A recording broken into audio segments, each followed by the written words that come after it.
अब इस प्रोग्राम को आगे बढ़ाता हूँ और गुजारिश करता हूँ ग्रामीण पॉलिटेक्निक के senior lecturer head of department Zahoor Ahmad sir से कि मेडिकल और इंजीनियरिंग छोड़कर भी बहुत सारे जो करियर अपॉर्चुनिटीज़ हैं उसके ऊपर वो अपना इज़हार ख़याल करें। ज़हूर अहमद सर।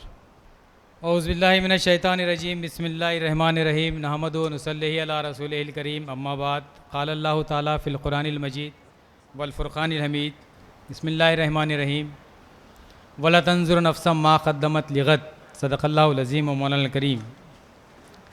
आज के इस इंतहाई अहम नशिस्त में शरीक तमाम तलबा व तालिबात, इल्म दोस्त हज़रात, शहर भर के कोने कोने से इल्म की चाह रखने वाले, अपनी तालीमी करियर को, अपने रोशन मुस्तक़बिल को देखने वाले, अपने बच्चों की दुनियावी और उखरवी भलाई और नजात के लिए काविशें कोशिशें करने वाले वो सरप्रस्त हज़रात, असातिज़ा इकराम, तालीमी इदारों के ज़िम्मेदारान और शहर भर से जमा हुई एक गैर मामूली क्राउड जिसका ये अज़्म है कि हम उम्मत मुस्लिमा को इस मुल्क की मेन स्ट्रीम में इस तरह लेकर आएँ कि वो सारी इंसानियत की खिदमत के लिए तैयार रहे और जो हमारे असलाफ़ ने इल्म इरफ़ां को अपनी पहचान बनाई थी बस उसी के इल्मी वारिस बनकर उभरें और इस जगह पर अपने तालीमी झंडे गाड़ें। आज के इस अहम प्रोग्राम में मुझसे ये कहा गया है कि अल्टरनेटिव करियर अपॉर्चुनिटीज़ क्या क्या हो सकती हैं। जो आमतौर पर एक भीड़ हम देखते हैं मेडिकल और इंजीनियरिंग की, इसके अलावा भी बहुत सारे करियर अपॉर्चुनिटीज़ होती हैं जिस ताल्लुक़ से हमारे तलबा लाइल्म होते हैं। हमारे असातिज़ा और सरप्रस्त हज़रात को भी इस सिलसिले में मालूमात की कभी कभार कमी नज़र आती है जिसकी वजह से सही तरह से उनकी तालीम रहनुमाई नहीं हो पाती। तो मेरे अज़ीज़ तलबा व तालिबात और मोहतरम सरप्रस्त हज़रात, आपके सामने मैं ये बात अर्ज़ करता चलूँ कि सिर्फ़ महाराष्ट्र भर में अगर हम देखें तो तकरीबन 8000 कोर्सेस हैं। 8000 कोर्सेस, उनका मुख्तसर अगर तारुफ भी अगर यहाँ रखा जाए तब भी तकरीबन 3-4 घंटे हमको दरकार होंगे। तो ये 8000 कोर्सेस कौन कौन से हैं, इसकी लिस्ट क्या है, ये तो आप चंद क्लिक पर गूगल पर डालकर भी हासिल कर सकते हैं। लेकिन ये कोर्सेस किस तरह से हमारे फ्यूचर को कारआमद बना सकते हैं, इसका जायज़ा भी और इसकी मालूमात भी हमारे लिए बेइंतहा ज़रूरी है। अल्टरनेटिव करियर अपॉर्चुनिटीज़ क्या हैं, मुतबादिल करियर क्या है जो आम तौर पर नीट और JEE या CET के अलावा भी है। इसके सिलसिले में अगर हम बात करें तो सबसे पहले पैरामेडिकल के कुछ कोर्सेज़ आते हैं। हम सब जानते हैं कि मेडिकल में 6 टॉप कोर्सेज़ हैं जिसमें तलबा प्योर मेडिकल में अपने दाखिले को एक ख्वाब के तौर पे देखते हैं। मिसाल के तौर पे MBBS, BDS, BHMS, BUMS और इसी तरह से BAMS वगैरह। लेकिन इसके अलावा भी जो अपॉर्चुनिटीज़ है, जिस तरह से फ़िज़ियोथेरेपी है, ये मेडिकल में एक अल्टरनेटिव करियर के तौर पे उभर रहा है। अभी प्राइमरी हेल्थ सेक्टर्स और प्राइमरी हेल्थ सेंटर्स जितने बने हैं गवर्नमेंट के, वहाँ पर सिविल हॉस्पिटल्स में और दीगर सेहत से मुताल्लिक़ काम करने वाली एजेंसीज़ में, NGOज़ में, हर जगह पर आपको फ़िज़ियोथेरेपी में भी आपको करियर अपॉर्चुनिटीज़ नज़र आएंगी। इसके अलावा ऑप्टोमेट्री में जो आँखों का इलाज करने वाले डॉक्टर्स हैं, उनके साथ में बहुत सारे असिस्टेंट्स या इससे रिलेटेड भी कोर्सेस आते हैं जिनकी तादाद भी अलग अलग कॉलेजेस में अलग अलग इंटेक के हिसाब से होती है। आज सुबह में भी आज एक मुंबई का एक ऐड जिसमें सिर्फ 12th पास के स्टूडेंट्स चाहिए 60, जिनकी सालाना फ़ीस 30,000 रुपये है। पैरामेडिकल का एक अच्छा कोर्स है जिसमें ऑप्टोमेट्री यानी आँखों से रिलेटेड जो बीमारियां होती हैं उसका आइडेंटिफिकेशन करना, उसके लेंसेस या दीगर क्या चीज़ें बिठाई जा सकती हैं, क्या हम छोटे मोटी अद्वियात पे ये काम चला सकते हैं, इस सिलसिले का भी एक 4 सेमेस्टर का कोर्स है।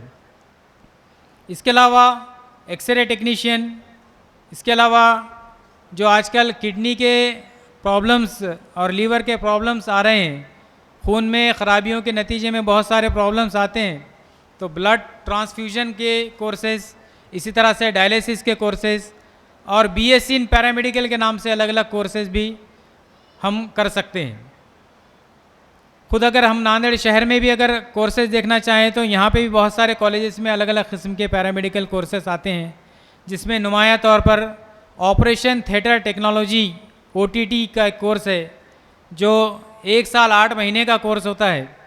बहुत सारे स्टूडेंट्स की ख्वाहिश होती है कि हम सर्जन बने, ऑपरेशंस करें, अमले जर्राही करें, लेकिन उनकी ये ख्वाहिश किसी वजह से इनकम्प्लीट रह जाती है।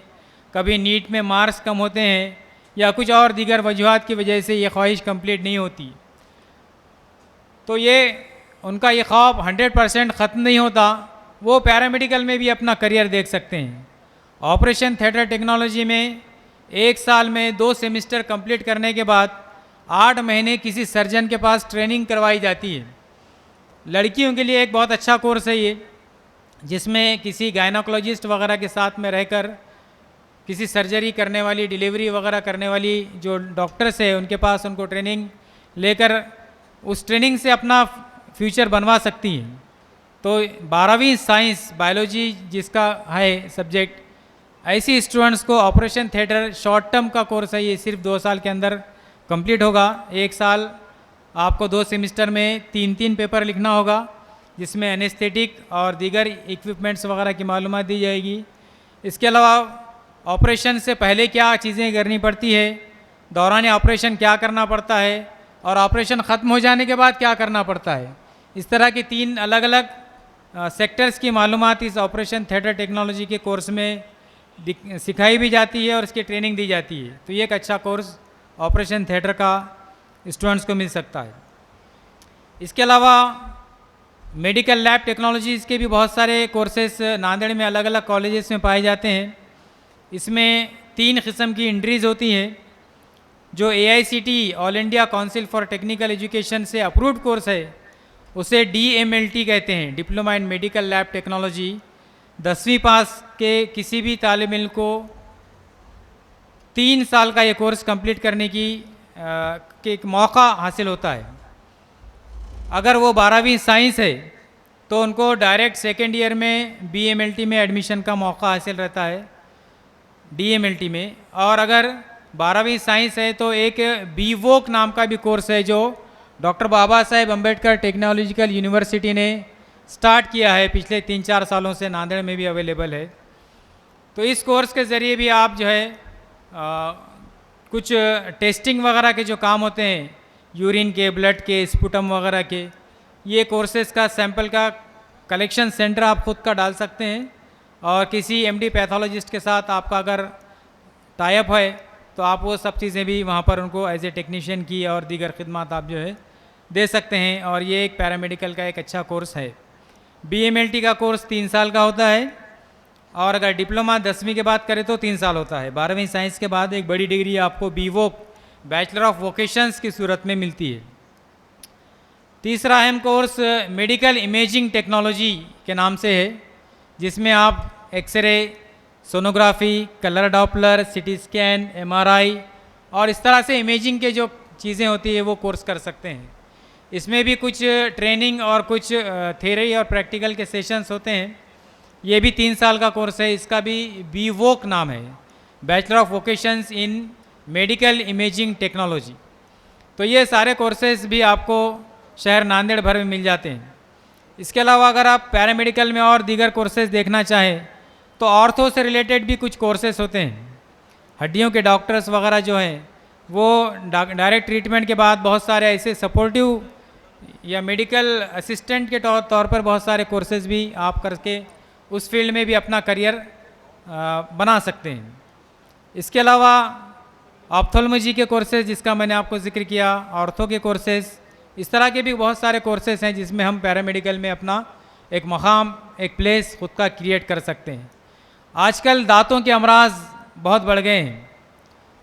WHO वर्ल्ड हेल्थ ऑर्गेनाइजेशन के एक सर्वे के मुताबिक हर 5वां आदमी दांतों के मसाइल से, दर्द से परेशान है, हर पांचवा आदमी। BDS नाम का कोर्स है, बैचलर ऑफ डेंटल सर्जरी। इसमें आप मास्टर्ड भी कर सकते हैं। जिनका नंबर MBBS को नीट में नहीं लगता है तो सेकंड प्रियोरिटी बहुत सारे लोग BDS को देते हैं। लेकिन अगर BDS को भी नंबर ना लगे और आप इस फील्ड में खिदमत अंजाम देना चाहते हैं तो इसके डेंटिस्ट के भी अलग अलग कोर्सेस होते हैं। नांदेड़ में तो बहुत सारे डेंटिस्ट के पास जो असिस्टेंट होते हैं वो राजस्थान, उत्तर प्रदेश और बिहार से आते हैं और छोटे मोटे दांत जो आर्टिफिशियल दांत वगैरह बनवाते हैं वो दांत बनवा कर आपको 2000, 5000, 8000, 10,000 इस तरह के अलग अलग रेट्स में वो दांत मिलते हैं। तो ये दांतों का भी कोर्सेस होता है डेंटल टेक्नोलॉजी के नाम से। ये भी एक अच्छा पैरामेडिकल कोर्स है। जो लोग बहुत ज़्यादा मार्क्स हासिल नहीं किए हैं उनके लिए एक ये अल्टरनेटिव एक पैरामेडिकल का कोर्स ये भी हो सकता है। ऐसे लोग जो इंजीनियरिंग में अपना प्लेस क्रिएट करना चाहते हैं तो रिवायती इंजीनियरिंग से हटके भी बहुत सारी इंजीनियरिंग होती है। उस सिलसिले में हमारे हायर एजुकेशन में जाने का ग्रोथ जो है बहुत कम है और इस पे स्पॉन्सरशिप्स भी गवर्नमेंट और NGOs की तरफ से अच्छी मिलती है, लेकिन हमारे स्टूडेंट्स को मालूम नहीं रहता है।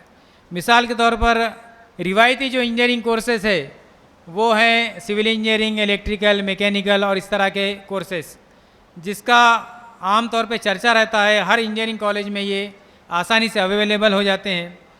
JEE के थ्रू इसका 15% का कोटा है सेंट्रल गवर्नमेंट का, उसके थ्रू एडमिशन होते हैं। इसके अलावा CET में नॉन-ज़ीरो के स्टूडेंट्स को भी एडमिशन के लिए इसमें प्रोविज़न रहता है। लेकिन ऐसे कई इंजीनियरिंग के सेक्टर्स हैं जहाँ पर हमारे मुस्लिम तलबा और तालिबात का इनरोलमेंट बहुत कम होता है। मिसाल के तौर पर सेफ्टी एंड फायर इंजीनियरिंग है, इसमें हमारे स्टूडेंट्स का ग्रोथ या इनरोलमेंट का रेशो बहुत कम है। ये नई तरह की इंजीनियरिंग है। महाराष्ट्र में ये सिर्फ 2 जगह नांदेड़ और नागपुर में पाई जाती है। इसके अलावा आपको मराइन इंजीनियरिंग यानी पानी के जहाज़ों की इंजीनियरिंग का एक अच्छा ऑप्शन है। एरोनॉटिकल इंजीनियरिंग हवाई जहाज़ों की से रिलेटेड इंजीनियरिंग का एक अच्छा ऑप्शन है। इसके अलावा ऑयल रिफाइनरीज़ और दीगर जगह पर भी बहुत सारे जो है ऐसे इंजीनियरिंग के कोर्सेस अवेलेबल हैं जिसे पेट्रोकेमिकल इंजीनियरिंग वगैरह कहा जाता है। यहाँ की फीसेस वगैरह के लिए NGOs इसलिए ज़्यादा तौर पे तैयार होते हैं क्योंकि हमारे पास इस तरह के इंजीनियर्स मार्केट में अवेलेबल नहीं है। आज हर एक स्टूडेंट कंप्यूटर इंजीनियरिंग के पीछे पड़ा है। तो आज कंप्यूटर तो आज जाहिर सी बात है कि इंफॉर्मेशन टेक्नोलॉजी का ज़माना है, तो यहाँ पर सबको आसानी से प्लेसमेंट वगैरह आज मिलता हुआ नज़र आ रहा है। लेकिन क्या यही सूरत हाल 4 साल 6 साल के बाद भी रहेगी? सिर्फ कंप्यूटर में वो लोग टिक पाएंगे जिन्होंने इसमें अच्छी चैम्पियनशिप इख्तियार की है, हाई क्वालिफाइड हैं और कंप्यूटर में एक्सपर्ट हैंड है, तो आगे चलकर इन्हीं लोगों का कंप्यूटर पर राज रहेगा। आर्टिफिशियल इंटेलिजेंस हो, डाटा साइंस हो, मशीन लर्निंग हो या दीगर किसी और तरह की इसकी सब साइंसेस हो या सब स्ट्रीम्स हो।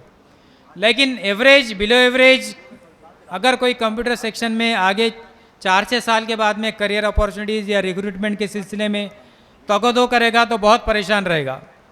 इसके लिए उसको या तो चैम्पियन बनना पड़ेगा या फिर एक सीट के लिए 8-8, 9-9 लोगों के साथ कंपटीशन की तैयारी करना पड़ेगा। बहुत ज़्यादा कंपटीशन आगे इस फील्ड में हो सकता है। तो क्यों ना हम अभी से हमारे करियर को 5-6 साल के बाद, 8 साल के बाद, 10 साल के बाद सोचे समझे देखें, हम दूरअंदेशी से काम लें, एक विज़न हमारे जहनों में क्रिएट हो कि हम क्या करना चाहते हैं। हमारे तलबा के साथ आमतौर पे मसाइल जो हैं वो विज़न के मसाइल होते हैं। सही विज़न उनको डेवलप नहीं होता, उनको विज़न उनका क्लियर नहीं होता। ये विज़न से मुराद आँखों की नज़रें नहीं है, बल्कि 5-10 साल में अपना मुस्तकबिल क्या होने वाला है ये उनके सामने क्लियर नहीं रहता। ये मसला है। यूँ इल्म की चाह में निकले हैं, ख़ुद अपना पता मालूम नहीं है ना। किसी शायर ने कहा, सही कहा हमारे तलबा और तालिबात के लिए कि यूँ इल्म की चाह में निकले हैं, ख़ुद अपना पता मालूम नहीं, जाना है कहाँ मंजिल है जहाँ, मंजिल है कहाँ मालूम नहीं। तो हमारे तलबा और तालिबात की कैफियत ऐसी है जैसे स्कैटर्ड लीव्स हैं, किसी झाड़ के गिरे हुए पत्ते हैं और सिर्फ हवा पर डिपेंड है कि जिन्हें जिधर हवा ले जाने वाली उधर चले जा रहे हैं। वो अपना ख़ुद का मकसद, अपनी ज़िंदगी की मंजिल, गोल टारगेट, एम उनके जहन में क्लियर नहीं होता। बहुत सालों से हम सब लोग करियर काउंसलिंग एंड गाइडेंस की लाइन में काम करते हैं। एक बुनियादी सवाल मैं कई तलबा और तालिबात से करता हूँ, ख़ास तौर पे स्कूल्स में जाकर 8वीं में, 9वीं में, 10वीं में, जब जाके बच्चों से जाके पूछते हैं कि बेटा तुम बड़े होने के बाद क्या बनने वाले हो, तो इज्तिमाई तौर पे सब हाथ उठा के कहते हैं कि या तो हम डॉक्टर बनने वाले हैं या इंजीनियर बनने वाले हैं। फिर 4-5 साल बाद जब उनसे हमारी मुलाकात होती है तो उसमें से डॉक्टर तो 2% भी नज़र नहीं आते, इंजीनियर 1-2% नज़र आते हैं, बाकी की तादाद कहाँ चले गई? 80%, 90% लोग कहाँ चले गए? समाज में किस सेक्शन में उनको अकोमोडेट किया गया, समझ में नहीं आता। इसकी वजह क्या है? इसकी वजह यह है कि हमने गैर ज़रूरी तौर पर बच्चों पर एक चीज़ लादने की कोशिश की है कि मेरा बेटा जो है बड़ा होकर डॉक्टर बनेगा, इंजीनियर बनेगा, है ना। अच्छे ख्वाब दिखाना चाहिए, इसमें कोई शक नहीं, लेकिन हमारा ख्वाब बड़ा बिल्कुल रियलिस्टिक हो, प्रैक्टिकल हो, फिजिबल हो, जिसके कंप्लीट करने, जिसके शर्मिंदा ताबीर करने में 1 सेकंड के लिए भी हमें कोई दुश्वारी फील ना हो। इस तरह के ख्वाब हमने बच्चों को दिखाना चाहिए, इस तरह की बातें हमने बच्चों को समझानी चाहिए कि आप क्या हो सकते हैं। तो सबसे पहले उसका टैलेंट आइडेंटिफिकेशन होना चाहिए और उसके टैलेंट प्रमोशन के सिलसिले में फिर हम एक्टिविटी करना चाहिए। तो ये चंद बातें हैं जो इस मौके से मैं ज़रूरी समझ रहा था। ये अल्टरनेटिव जो करियर काउंसलिंग से रिलेटेड जो हमने बातें कही है, अगर आप मज़ीद मालूमात हासिल करना चाहें तो भी हम कभी हमारी टीम यहाँ पे अवेलेबल रहती है आपकी खिदमत में। तो मेरा ये आखिरी गुजारिश ये है हम असातिज़ा से, सरपंच से, कि वो बच्चों को ज़बरदस्ती कोई चीज़ ना ला दें, लेकिन जो चीज़ वो करने जा रहे हैं उसमें उनको एक अच्छी स्कॉलरशिप और चैम्पियनशिप मिले। इस सिलसिले में उनके लिए क्या प्रोविज़न हो सकता है वो सोचें। जज़ाकल्लाहुम्मा खैर, आमीन व आखिर दावाना अल्हम्दुलिल्लाहि रब्बिल आलमीन।